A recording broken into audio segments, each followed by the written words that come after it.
all the time. For example, changing of coal when it is burned to produce heat, changing of milk into curd, and rusting of iron when exposed to moisture. All these changes are a result of chemical reactions.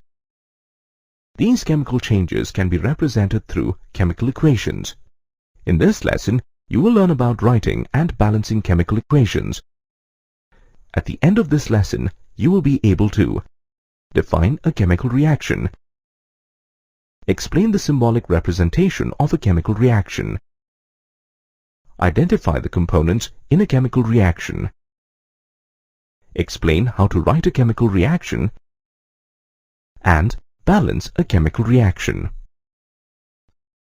Let us see what a chemical reaction is through an experiment. We begin with some zinc granules in a conical flask. These granules are blue-gray in color. Fit a 2-holed rubber cork on this flask. Then we fit a thermometer into one hole of the cork and a thistle funnel into the other hole. Next, pour 5 ml of dilute sulfuric acid into the conical flask through the thistle funnel. The color of the zinc granules changes from blue-gray to white. Some gas bubbles are also released from the solution. This is because zinc reacts with sulfuric acid to form zinc sulfate and hydrogen gas. Zinc sulfate is white in color. The thermometer shows an increase in the temperature of the solution. Therefore, as you saw in this experiment, the color of zinc changed during the reaction. That is, there was a change in physical properties. The reaction also resulted in the evolution of a gas. That is, the form of the reactant changed. Zinc reacted with sulfuric acid to form zinc sulfate, a salt. Thus, the composition of the reactants changed. Hence, we can say that a chemical reaction involves a change in the physical and chemical properties, the composition and the physical state of a substance, whether an element or a compound. A chemical reaction is typically expressed in terms of a chemical equation. A chemical equation indicates the components in a reaction, the physical state of each reactant, and the products of a reaction. Thus, a chemical equation is a symbolic representation of the reactants and the products, using their chemical formulae. For example, zinc reacts with dilute sulfuric acid to form zinc sulfate and hydrogen gas. This is represented in the form of an equation, as shown here. Solid zinc reacts with dilute sulfuric acid to form an aqueous solution of zinc sulfate and hydrogen gas. A chemical equation is made up of the following components. The reacting substances, known as reactants, are on the left-hand side. For example, in the equation you just saw, zinc and dilute sulfuric acid are the reactants. Therefore, they are on the left in the equation. The resulting substances, known as products, are on the right-hand side. For example, in the equation, zinc sulfate and hydrogen gas are the products. Hence, they are on the right. An arrow separates the reactants and the products, and also indicates the direction of the reaction. Thus, in the reaction you saw, the arrow indicates that zinc and sulfuric acid react to form zinc sulfate and hydrogen. Let's take another example that involves two substances. In the burning of coal, carbon reacts with oxygen to form carbon dioxide. In this reaction, carbon and oxygen are the reactants and carbon dioxide is the product. The chemical equation for this reaction is as shown. Solid carbon reacts with oxygen gas to form carbon dioxide gas.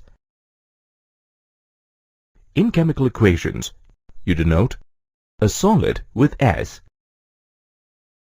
a liquid with L, a gas with G, an aqueous solution as AQ, a gas produced with an arrow pointing upward, precipitate formed with an arrow pointing downward, The reactants and products are separated with an arrow, which points in the direction of the reaction. Let us consider the reaction of iron with steam. Solid iron reacts with steam to form solid iron oxide and hydrogen gas.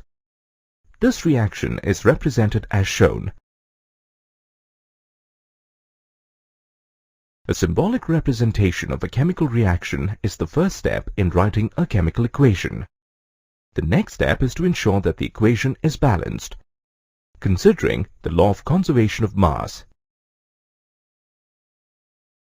The law of conservation of mass states that the total mass of the reactants and the products should be equal. This means the number of atoms of an element on the reactant side should be the same as the number of its atoms on the product side. All chemical equations must adhere to the law of conservation of mass.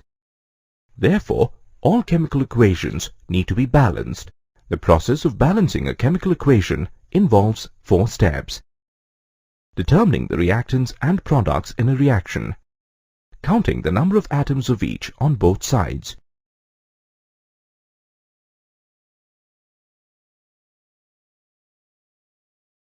Selecting the elements that occur for the least number of times in the equation. Balancing typically starts with such elements where the number of atoms is not equal on both sides. Changing the coefficient of the molecules of reactants or products as required. You should continue balancing the atoms in this manner till you have covered all the elements in the equation. In the end, do a final check to confirm that the number of atoms on the reactant side and the product side have been properly balanced. Here is a word of caution. When you balance equations, use coefficients only on the left of the symbols of elements and compounds. Never change the formula of a compound or an element to balance an equation. To understand how an equation is balanced, let's refer back to the reaction of hydrogen with oxygen to form a molecule of water. We need to balance the equation for this reaction according to the law of conservation of mass. The first step is to determine the reactants and the products in the equation. Here, hydrogen and oxygen atoms are the reactants. Therefore, they are written on the left-hand side. The water molecule is the product, and hence it is written on the right-hand side of the equation. In the second step, you need to count the number of atoms of each type. You'll notice that hydrogen has 2 atoms on the reactant side and 2 atoms on the product side. But oxygen has 2 atoms on the reactant side and only 1 atom on the product side. So there is 1 oxygen atom less on the product side. According to the law of conservation of mass, the number of atoms on the reactants and product side should be the same. In step 3, you need to select the element that occurs in the minimum number of places in the equation. You can see that there are 2 hydrogen atoms on each side, while there are 2 oxygen atoms on the left-hand side and only 1 on the right-hand side of the equation. Hence, oxygen has to be balanced first. Finally, in step 4, you change the coefficient of the molecules of the reactants or the products. To do this, you need to first select the oxygen atom and balance it by placing the coefficient 2 before the product H2O. Now there are 2 oxygen atoms on the reactant side and 2 on the product side. However, placing the coefficient 2 before H2O gives 2 hydrogen atoms on the reactant side and 4 hydrogen atoms on the product side. Thus, there is an imbalance in the number of hydrogen atoms. To balance the hydrogen atoms, place the coefficient 2 on the left hand of hydrogen on the reactant side. Now, let's take a look at the final equation. The atoms of each element on the left and on the right hand side of the equation are now balanced as per the law of conservation of mass. According to the final balanced equation, 2 molecules of hydrogen react with 1 molecule of oxygen to form 2 molecules of water. Let's practice further on balancing equations with another example. This equation deals with the combustion of ethyl alcohol. Again, the first step is to identify the reactants and the products. Here, ethyl alcohol and oxygen are the reactants, and they are written on the left-hand side of the equation. The products on the right-hand side are carbon dioxide and water. Step 2 is to check the number of atoms of each type on either side. Here we have 2 carbon atoms on the left-hand side, but only 1 on the right-hand side. 6 hydrogen atoms on the left-hand side, but only 2 on the right-hand side. 3 oxygen atoms on the left-hand side, as well as on the right-hand side. Let us begin balancing the equation by selecting carbon. There are 2 atoms of carbon on the reactant side, but only 1 atom on the product side. So to balance this, add the coefficient 2 before carbon dioxide on the right-hand side. Now, let's consider the next element, hydrogen. There are 6 atoms of hydrogen on the reactant side and 2 atoms on the product side. To balance this, you need to place the coefficient 3 before H2O on the product side. Now, as you can see, hydrogen has been balanced. The next element in the equation is oxygen. There are 7 oxygen atoms on the product side, but only 3 atoms on the reactant side. To balance the equation, place the coefficient 3 before oxygen on the left-hand side. In the end, do a final check to confirm that the number of atoms on the reactants and the product side is properly balanced. Here is what you get as the final equation. Ethyl alcohol reacts with 3 molecules of oxygen to give 2 molecules of carbon dioxide and 3 molecules of water. Actions. Have you ever wondered why silver gets tarnished? Crackers contain chemical substances like aluminium, barium, calcium, etc. that burn in oxygen to impart a silvery white sparkling effect with green and orange colors. Thus, elements get oxidized when you burn crackers. Similarly, silver reacts with hydrogen sulfide in air and forms black silver sulfide. Thus, silver combines with sulfur in this reaction.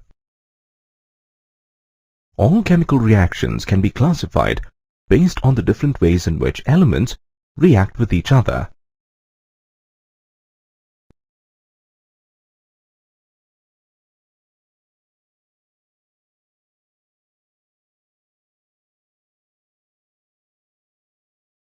In this lesson, you will learn how to classify reactions.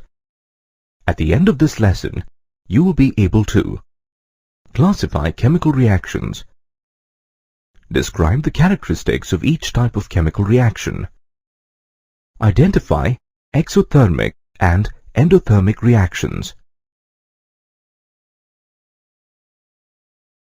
Chemical reactions vary depending on the chemicals involved in the reaction as well as the environment of the reaction. For example, the rusting of an iron nail is an oxidation reaction.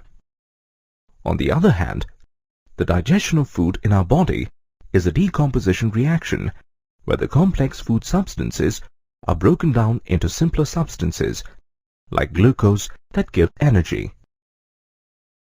Chemical reactions can be classified into following types: combination reactions, decomposition reactions, single displacement reactions, acid-base or neutralization reactions, double displacement reactions, combustion reactions, and oxidation, reduction, or redox reactions.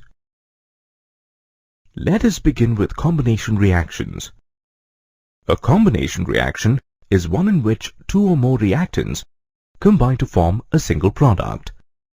The reactants may be elements or compounds. The general form of the reaction is A combines with B to form a single substance, C. For example, coal burns in oxygen to form carbon dioxide. In this reaction, the two elements, namely carbon and oxygen, combine to form a single product, carbon dioxide. Let's take another example of calcium oxide reacting with water to form slaked lime or calcium hydroxide. In this reaction, the two compounds, namely calcium oxide and water, combine to form a single product called slaked lime. You must remember that a combination reaction has many reactants but only one product. Decomposition reactions are the opposite of combination reactions. Decomposition reactions are those in which a substance splits into two or more simpler substances. The general form of a decomposition reaction is AB decomposes to give A and B. Decomposition reactions use heat, electricity, or light energy. Decomposition through the action of heat on a substance is called thermal decomposition. For example, calcium carbonate on thermal decomposition gives calcium oxide or quicklime and carbon dioxide. Decomposition of a substance by passing a current through it is called electrolysis. For example, when electric current is passed through acidified water, it decomposes to give hydrogen gas and oxygen gas. Finally, the decomposition reaction resulting from action of light energy is called photolysis. For example, when silver chloride is exposed to light, it decomposes to form silver metal and chlorine gas. Remember that a decomposition reaction always has one reactant and many products. Now let us look at the displacement reaction, beginning with the single displacement reactions. A single displacement reaction is a reaction in which an element reacts with a compound to substitute or displace an element in that compound. The result is a new compound. The general form of the reaction is written as C displaces A in AB to form CB and A. Generally, in a single displacement reaction, a less active metal is displaced by a more active metal. For example, in the reaction of magnesium with copper chloride, magnesium takes the place of copper to form magnesium chloride. It is important to note that in a single displacement reaction, one of the reactants is always an element. For instance, let's consider another reaction where magnesium sulfate reacts with copper chloride to form magnesium chloride and copper sulfate. Even though this reaction seems similar to the earlier example, it is not a single displacement reaction because both the reactants are compounds that exchange ions. An acid-base reaction is a special kind of displacement reaction between an acid and a base. Most acids have the general formula HA, where A is an anion, while most bases have the form BOH, where B is a cation. In an acid-base reaction, the hydrogen ions of an acid react with the hydroxide ions of a base to form water. Therefore, in the general form of an acid-base equation, HA, an acid reacts with BOH, a base, to produce water and a salt, Ba. An example of an acid-base reaction is the reaction between hydrochloric acid and sodium hydroxide. In this reaction, the chloride ions in hydrochloric acid and the sodium ions in sodium hydroxide react to produce sodium chloride or common salt and water.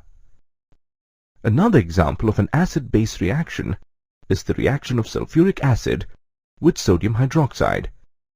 In this reaction, the sulfate ions of the sulfuric acid react with the sodium ions of sodium hydroxide to produce sodium sulfate salt and water.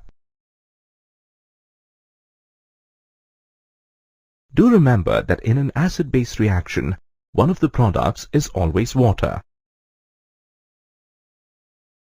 A double displacement reaction involves an exchange of ions between two compounds. The general form of a double displacement reaction is AB and CD undergo double displacement to form AD and CB.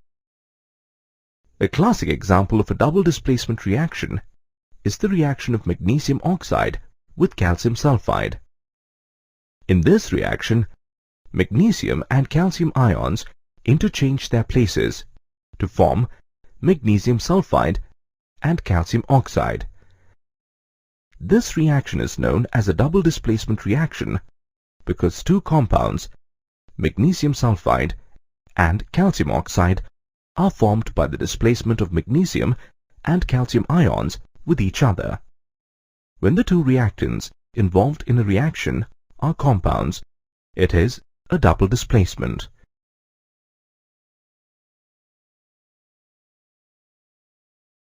As you saw, in double displacement reactions, compounds exchange ions. However, in a combustion reaction, there is no exchange. In a combustion reaction, when all elements in a carbon compound combine with oxygen, they produce carbon dioxide and water.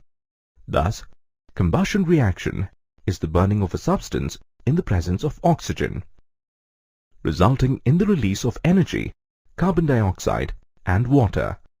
For example, ethylene burns in the presence of oxygen to produce carbon dioxide, water, and heat. As a combustion reaction results in the release of heat energy, it is an exothermic reaction. Remember, a combustion reaction cannot occur without oxygen. There are some reactions that we see every day. Most of these reactions involve oxidation, reduction, or both. Oxidation reaction involves the addition of oxygen or the removal of hydrogen from a substance. This is a simple combination reaction. Two common examples of oxidation are rusting and rancidity. When an article made of iron is exposed to moist air for a long time, it turns reddish brown due to rusting. Here, iron is oxidized to form iron oxide. Chemically, rust is known as hydrated ferric oxide. Rusting of an iron article can be prevented by coating the surface with enamel, paint, or red lead oxide. Rancidity is the condition produced by the oxidation of fats and oils in food. It is marked by an unpleasant smell and taste. Two ways to protect food from rancidity are addition of an antioxidant. An antioxidant is a substance that prevents oxidation. Two common antioxidants used in food are butylated hydroxyanisole (BHA) and butylated hydroxytoluene (BHT).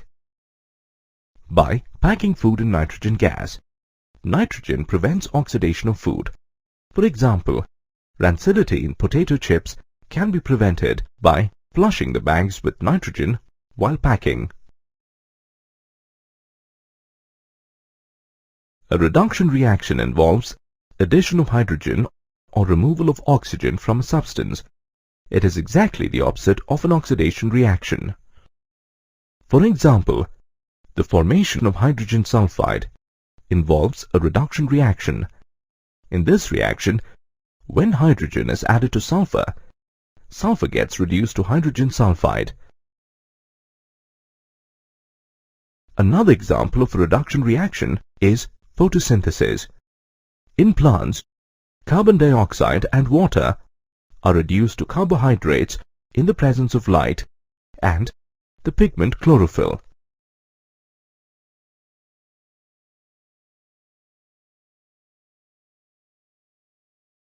Oxidation and reduction reactions occurring together are known as redox reactions.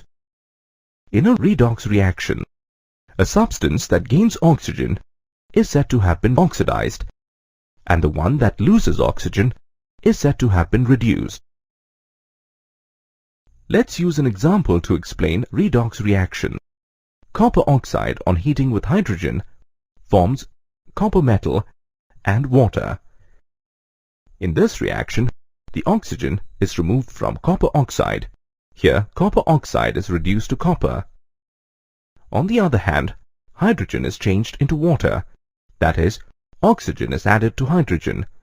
So hydrogen is oxidized to water. Thus, we find that in this reaction, oxidation and reduction occur together. Therefore, it is redox reaction. All types of reactions result in either the release or the absorption of energy. Depending on energy considerations, chemical reactions can be classified into endothermic and exothermic. Endothermic reactions are those chemical reactions in which energy is absorbed. The energy absorbed is often in the form of heat energy or electrical energy. For example, sending electrical energy through a sodium chloride solution can cause it to break into its constituents, sodium and chlorine. On the other hand, exothermic reactions are the chemical reactions in which energy is released. For instance, when water is added slowly to a small quantity of quicklime or calcium oxide in a beaker, slaked lime or calcium hydroxide is formed and the beaker gets heated up. This is due to the evolution of heat during the reaction. Therefore, this is an exothermic reaction. All combustion reactions are exothermic reactions. For example, in the burning of coal, a large amount of heat is liberated. Therefore, it is an exothermic combustion reaction.